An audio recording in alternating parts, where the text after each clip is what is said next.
Today, I'm at the only 50 feet of the entire nature reserve that isn't currently being battered by Storm Benjamin, but enough of my woes, because another week has rolled around, so it's time once again to bear witness and stare into the abyss as we meet some of the worst people we're forced to share the planet with. Ladies and gentlemen, boys and girls, welcome to People Being Awful, part 62, and let's kick off with advice for retail workers. And the PSA to them retail workers during this hard time of what the fuck is going on in the world.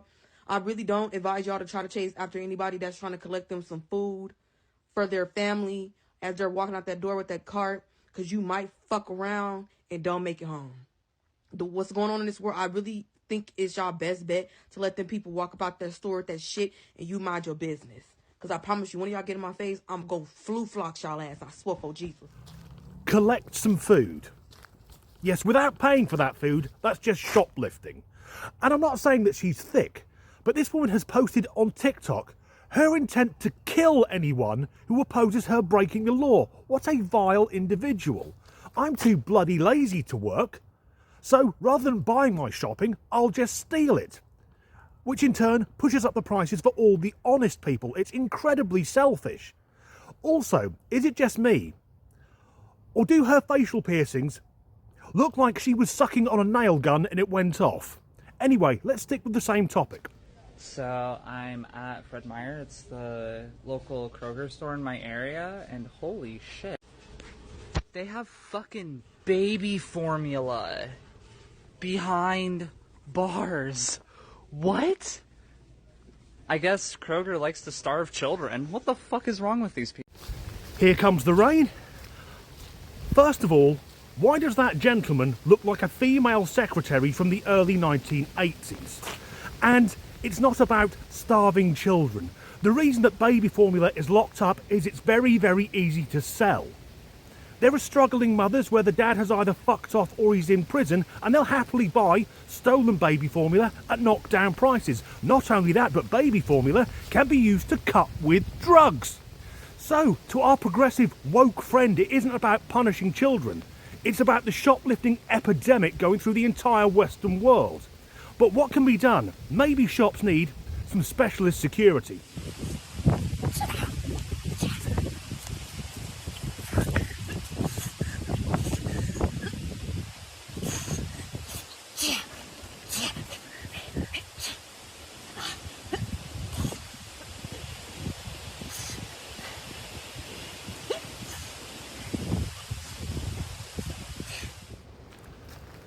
Jean-Claude Van Damme's let himself go. What's going on there then? That modern warrior who could protect the baby formula, provided it's only being stolen by babies because he can't get a fucking kick more than 18 inches off the ground. Why record that? Is he striking fear into the hearts of his adversaries by wheezing or wobbling his way around a field? And the shocking thing is the belt he's wearing. Now, I don't know what martial art that's meant to be, but black and red, either he's an instructor or he's a first Dan, which is higher than a black belt. I do not believe that man runs his own dojo. I suspect he bought that belt off Amazon, because I checked and you can get them for $7.99. Next up, let's see someone else recording themselves.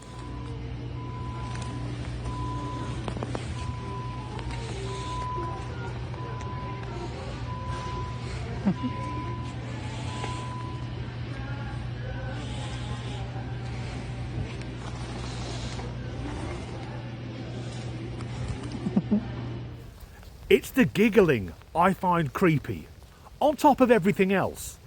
I wasn't aware that they made fetish gear in 4XL for the pervert with the fuller figure. Have some fucking shame, man. And notice there's no one around him in that store. They've all run for fucking cover. Now, let's see another of his ilk. Can someone please tell me why J.K. Rowling has such an issue with trans women using the women's bathroom when she literally wrote a character named Moaning Myrtle who spies on girls in the girls' bathroom?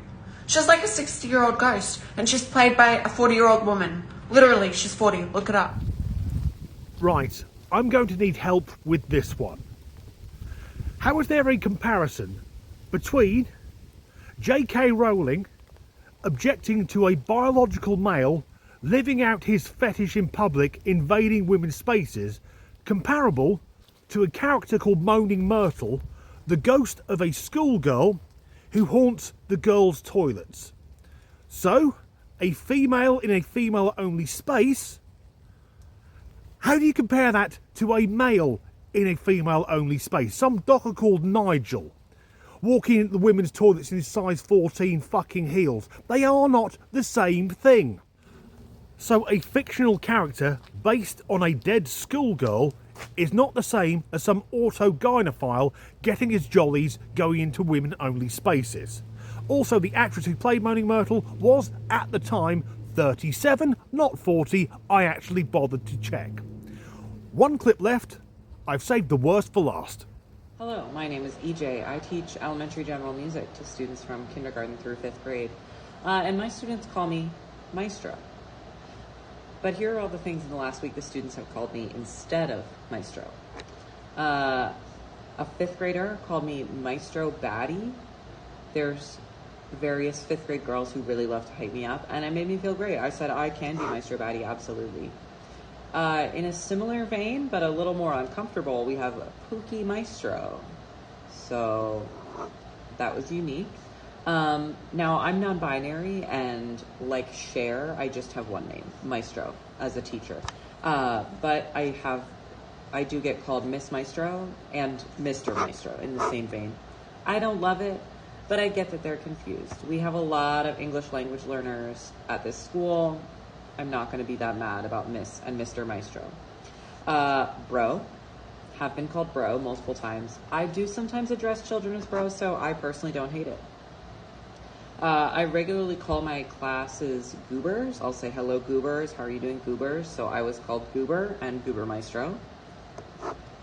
Kindergartner, I don't think English is his first language, addressed me just as music. Nothing else. Saw me in the hallway, said, hey, music, and period. He got right to the point. And then the last one is 6'7" Maestro, to which I replied, if you call me 6'7" Maestro, I will take away 6-7 minutes of your recess time. Yes, that's Maestro, your common or garden non-binary lunatic. She says that her name is EJ. Just initials. Could her parents not be bothered to give her proper names? That being said, it probably wasn't worth the effort. And why are they always bloody teachers?